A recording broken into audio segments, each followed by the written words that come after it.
नमस्ते सबैजनालाई स्वागत छ हाम्रो स्वागत छ हाम्रो युट्युब च्यानलमा। आज हामी पढ्न गइरहेको छौँ सी सी शार्पमा एक्सप्रेसन भनेको के हो। An expression in C sharp is a run time problem. Expression हाम्रो रन टाइम प्रब्लममा हुन्छ, रन टाइममा हुन्छ। ओर अनएक्सपेक्टेड सिचुएसन हामीले जुन जस्तो सिचुएसन सोचेको हुन्छौँ त्यस्तो हुँदैन। That occurs while program is running and interrupts the normal flow of execution. Simple एउटा निरन्तर चलिरहेको प्रोग्रामलाई त्यसको फ्लो बिगारिदिन्छ। If not handle properly it causes the program to crash. हामीले यदि त्यसले ह्यान्डल गरेन भने त्यसले प्रोग्राम क्रास गर्न सक्छ। जस्तै अब हामीले कति म्याथडले हामीले युज गर्न सक्यौँ, कति म्याथडको तरिकले हामीले एक्सेप्सन ह्यान्डल गर्न सकिन्छ। जस्तै हामीले एउटा ट्राई ब्लकदेखि युज गर्न सकिन्छ, क्याच ट्राई अनि क्याच सँगै आउँछ है। फाइनल्ली देखिने अनि थ्रो देखिने है, थ्रो देखिने है। त्यसपछि एक्सेप्सनको चित्र हेरौँ है। सबभन्दा टपमा एक्सेप्सन भन्ने हुन्छ। एक्सेप्सन भन्ने क्लास हुन्छ, यो यिनीहरू इनहेरिटेन्स गरेको हुन्छन् होइन, यसको चाइल्ड हुन्। त्यसपछि सिस्टम एक्सेप्सन, भित्र index out of range exception, format exception, SQL exception, null distance exception, automatic exception अनि अरू अनि एप्लिकेसन एक्सेप्सन भन्ने कस्टम एक्सेप्सन। हामीले अब एउटा एउटा गर्दै हेर्छौँ, एउटा एउटा गर्दै हामीले बुझ्छौँ है। म ब्राउजरमा गएँ, मैले अनलाइन एडिटर युज गरिरहेको छु। Online C sharp compile editor use गरिरहेको छु होइन।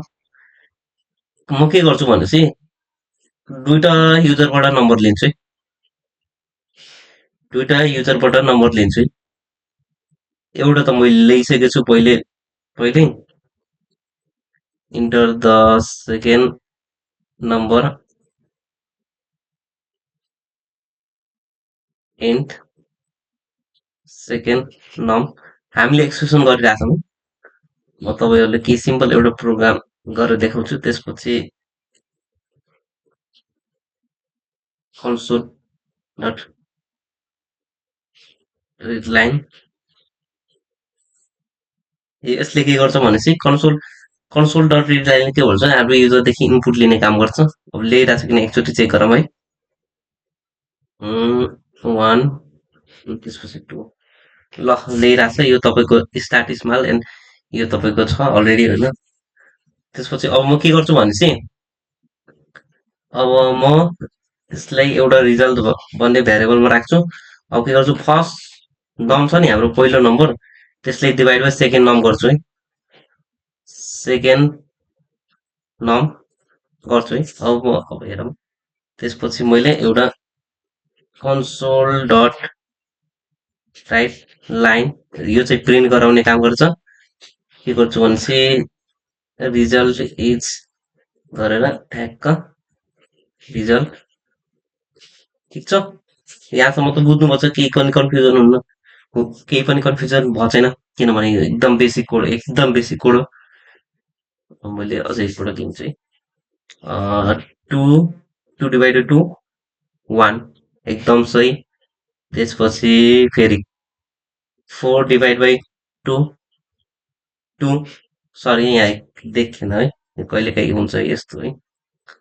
2 डिभाइड बाई 2, अब हेरौँ है, 0 डिभाइड बाई 2 0 आऊ। तर अब अझै एकचोटि हेरौँ है। अब हेरौँ 2 डिभाइड बाई 0 गर्दा के आउँछ होला भन्नुहोस् त हजुरले।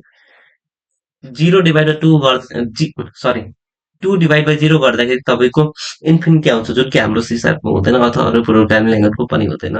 त्यही भएर यसले एक्सेप्सन फाल्छ। हेरौँ है कुन एक्सेप्सन फाल्छ हेर्नु।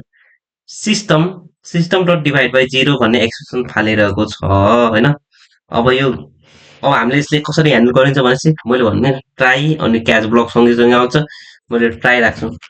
अब ट्राई कुन ठाउँ राख्ने अनि क्याच कतिखेर राख्ने भन्नले कतिखेर राख्ने भनेपछि ट्राई ब्लकको भित्र त क्रिटिकल सेक्सन पोइन्ट जहाँ तपाईँको एक्सेप्सन आउने सम्भावना धेरै हुन्छ त्यो ठाउँमा ट्राई ब्लक राख्ने होइन, ट्राई ब्लकको भित्र राख्ने।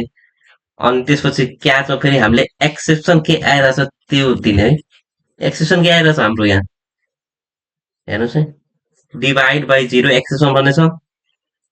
ठ्याक्क कपी गरेँ, यहाँ पेस्ट गरिदिन्छु। अनि यसले अब्जेक्ट लिन्छ एउटा, ठ्याक्क ल। त्यसपछि कन्सोल डट राइट लाइन, त्यसपछि exp डट म्यासेज, अझ एकपल्ट रन गरेर 2 डिभाइड बाई 0 ह्यान्डल गरौँ। Attempt to divide by 0 handle गऱ्यौँ। अझै एकपल्ट ट्राई गरौँ। 10 सरी डिभाइड बाई 0, किनभने यो 10 छ यहाँ अगाडि देखेन है त, देखेन है त, त्यही भएर। अनि तपाईँको यो छ नि, यो भनेको तपाईँको यो कम्पाइल, यो तपाईँको छ नि डिभाइड बाई 0 भन्ने एक्सप्रेसन, यो एउटा क्लास हो है तपाईँको, यो चाहिँ एउटा क्लास हो। त्यसपछि यो चाहिँ भेरिएबल है।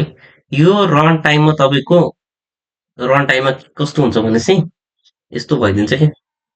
यहाँ त तपाईँको EX भनेको एउटा भेरिएबल, तर रन टाइममा यो अब्जेक्ट भन्छ। कसरी भन्छ भनेपछि यो होइन, EX इक्वल टु न्यू गरेर यसरी गरेर रन टाइममा बनाइदिन्छ है हाम्रो सी शार्पले।